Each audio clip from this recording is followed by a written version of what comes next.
Guys, welcome back to the channel. I just wanted to give you a short break from the snowed in video series that I've been doing, and this is the first in a weekly series of What Did I Pick Up? Now, I didn't start the channel until this past week, so I'm going to talk about what I picked up, both that came in the mail and I picked up at the stores from January 10th and January the 17th. So let me go ahead and switch it over, and here we go. So my first pickup was Ultimate Spider-Man #1 by Jonathan Hickman and Marco Cicchetto. I already talked about this on another video and a short to begin this channel last week. Absolutely amazing book. Sets up a ton of different variations on the Spider-Man mythos and what you're used to seeing. So I'm excited, and I can't wait for the second issue to come out next month.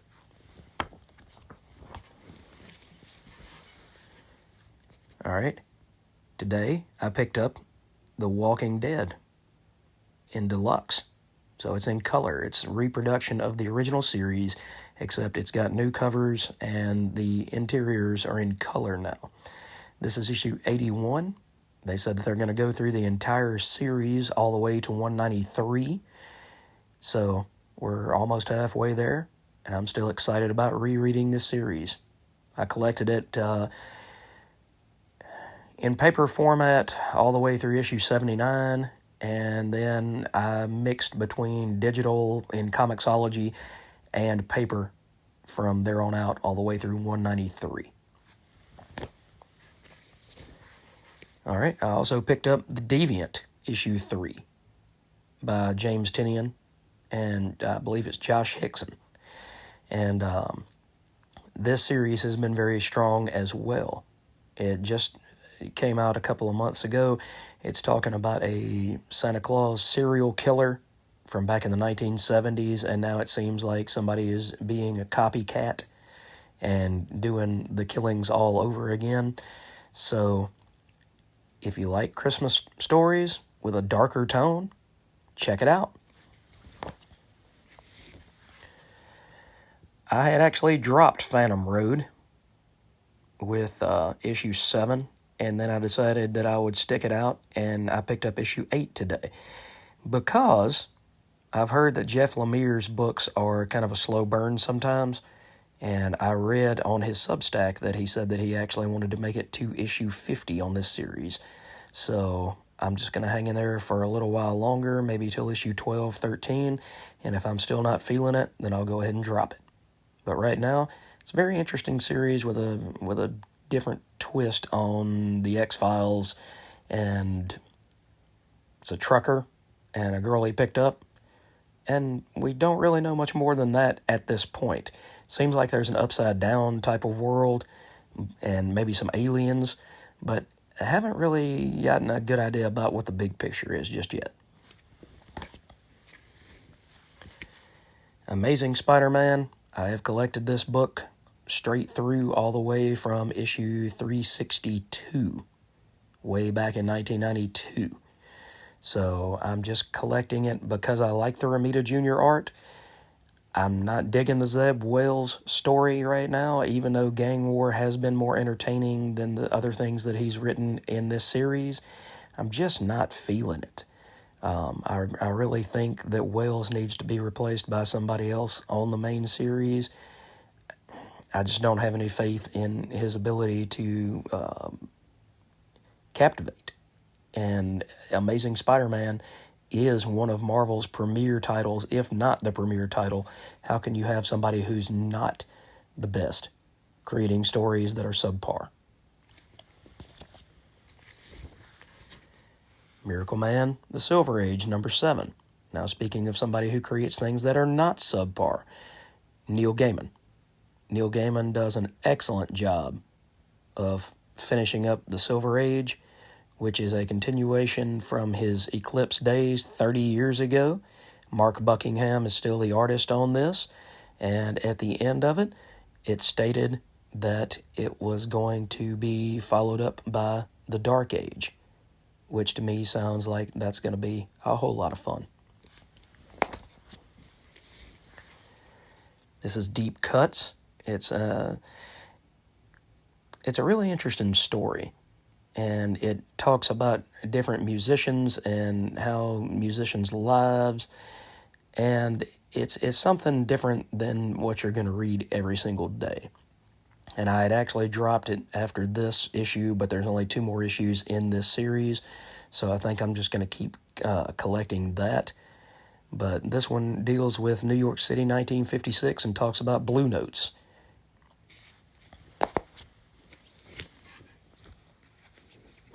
One book at a time, kids, one book at a time.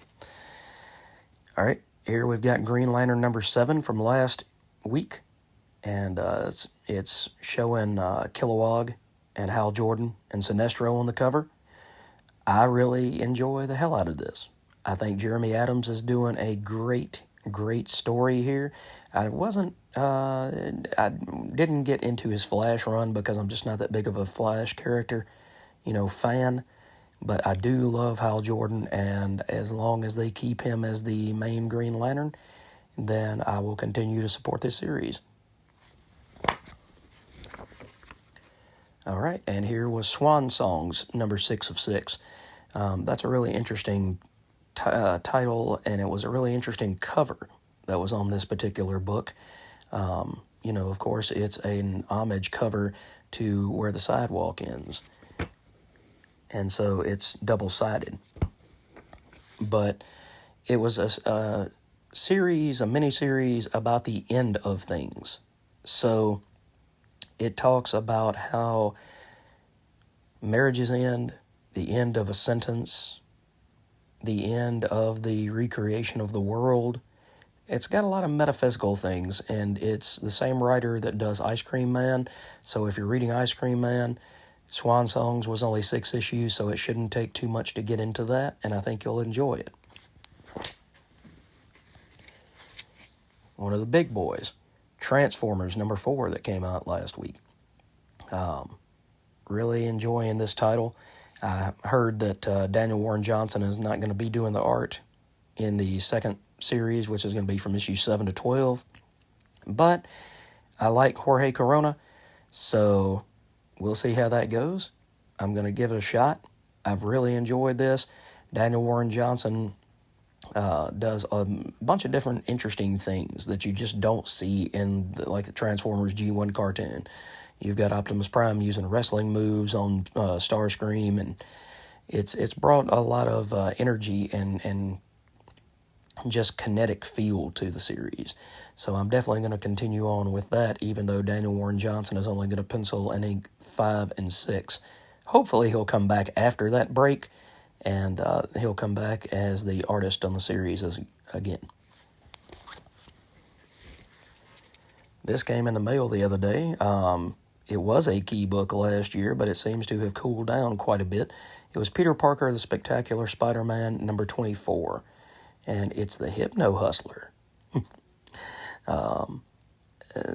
Spectacular in the first couple of years had a hard time finding its way. It dealt with more about Peter Parker rather than, just Spider-Man. They kind of kept Amazing for the amazing villains and storylines and things like that. And it took a while for this series to catch on, but when Sal Buscema and J.M. DeMatteis are writing it later on in the run, from about the 178 to about the early 200 issues, then to me it's better than ASM at that point, minus Mark Bagley's artwork. But this was a little bit of a key, but I actually picked this up. I want to say it was about $10 and a couple bucks shipped, so way down from where it was this time last year. I got this for free because, as you can tell, it's a little bit chewed up at the top. Somebody decided they got hungry for lunch and they just didn't want to wait.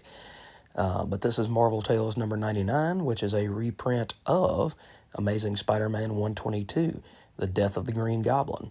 So I don't think I really need to say much more than that, but hey, for free, and it's an iconic issue of ASM being reprinted. How can you go wrong? And this is Amazing Spider-Man 173. And I have actually collected ASM from the current issue that I just showed you, number 42 of this series, all the way back to issue 191. So now I'm starting to fill in the gaps that are missing there, and I actually picked up the only slab that I have of any comic is issue 100 of ASM in an 8.0. And so now I'm going between 100 and 200 and trying to fill in those last gaps. Actually, I'm missing 194 as well, the Black Cat's first appearance, but I hope to remedy that one day soon. But this is an interesting story with the Molten Man, Mark Raxton. It's Harry Osborn's brother-in-law, and he gets a lot of bad rap because, you know, when you see a guy that's on fire and he's walking towards you, you're probably thinking that there's bad intentions there.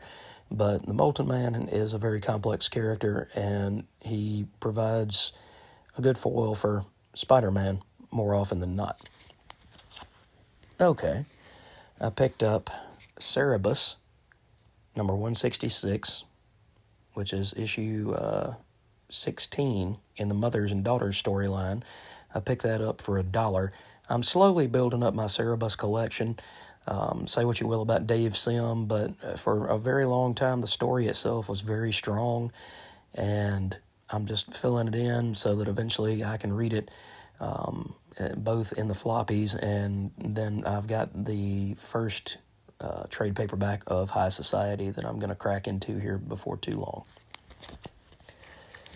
I also have issue 168, which is another part of Mothers and Daughters. And I picked up 175.